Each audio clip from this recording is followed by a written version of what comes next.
हाँ तो बच्चों, आज का हमारा टॉपिक है प्रतिबिंब किसे कहते हैं, ये कितने प्रकार के होते हैं। ये भी हमारे 10th क्लास के लिए इम्पोर्टेंट क्वेश्चन है जो यूपी बोर्ड में पूछा जाता है। ठीक है, प्रतिबिंब किसे कहते हैं और ये कितने प्रकार के होते हैं। तो आज हम पढ़ेंगे प्रतिबिंब और उसके प्रकार। प्रतिबिंब,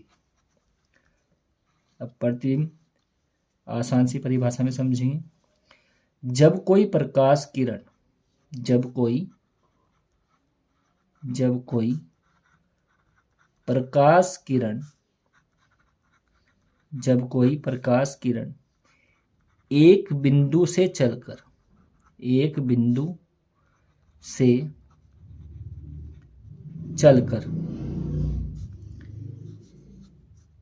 परावर्तन अथवा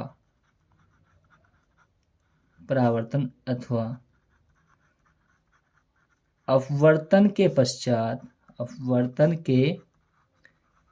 पश्चात किसी बिंदु पर मिलती है या मिलती हुई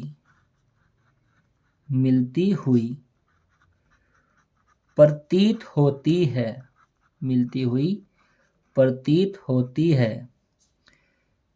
तो उस बिंदु को पहले बिंदु का प्रतिबिंब कहते हैं। जब कोई प्रकाश किरण एक बिंदु से चलकर परावर्तन अथवा अपवर्तन के पश्चात किसी बिंदु पर मिलती है या मिलती हुई प्रतीत होती है तो उस बिंदु को पहले बिंदु का प्रतिबिंब कहते हैं। ठीक है बेटा, उसके बाद ये कितने प्रकार के होते हैं। अब प्रतिबिंब के प्रकार। प्रतिबिंब के प्रकार। प्रतिबिंब ये दो प्रकार के होते हैं। ये दो प्रकार के होते हैं। कौन कौन से होते हैं? नंबर 1 आभासी प्रतिबिंब।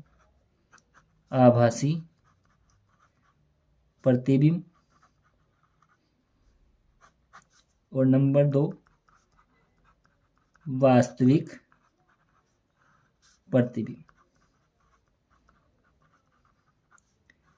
ठीक है, ये दो प्रकार के होते हैं, आभासी प्रतिबिंब और वास्तविक प्रतिबिंब। तो आभासी प्रतिबिंब किसे बोलते हैं और वास्तविक प्रतिबिंब किसे बोलते हैं, उनकी डेफिनेशन समझेंगे, परिभाषा समझेंगे। तो पहला पॉइंट हमारा आभासी प्रतिबिंब। अब हम जो प्रतिबिंब आभासी और वास्तविक प्रतिबिंब है तो इनकी जो परिभाषा है वो हम प्रतिबिंब की परिभाषा से ही लिख सकते हैं। जैसे कि जब कोई प्रकाश किरण एक बिंदु से चलकर परावर्तन अथवा अपवर्तन के पश्चात किसी बिंदु पर मिलती है तो वास्तविक प्रतिबिंब हुआ, मिलती हुई प्रतीत होती है तो आभासी प्रतिबिंब हुआ। तो कैसे परिभाषा लिखेंगे? जब कोई प्रकाश किरण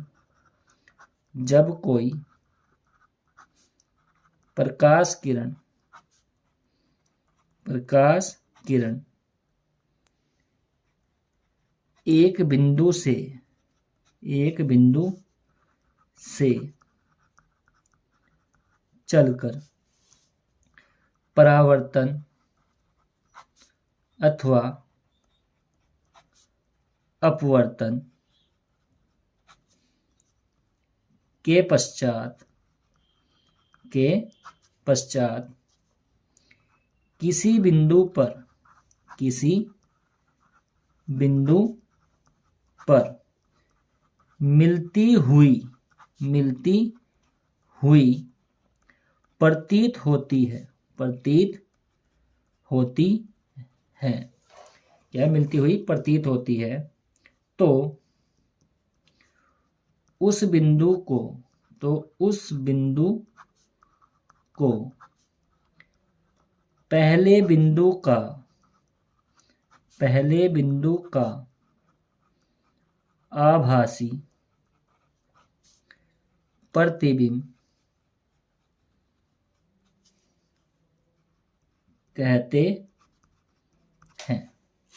जब कोई प्रकाश किरण एक बिंदु से चलकर परावर्तन अथवा अपवर्तन के पश्चात किसी बिंदु पर मिलती हुई प्रतीत होती है, अगर मिलती है तो वास्तविक प्रतिबिंब है। ठीक है, मिलती हुई प्रतीत होती है तो उस बिंदु को पहले बिंदु का आभासी प्रतिबिंब कहते हैं। नेक्स्ट पॉइंट है हमारे पास वास्तविक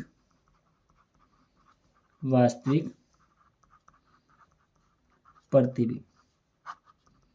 अब वास्तविक प्रतिबिंब क्या होगा? जब कोई प्रकाश किरण एक बिंदु से चलकर परावर्तन अथवा अपवर्तन के पश्चात किसी बिंदु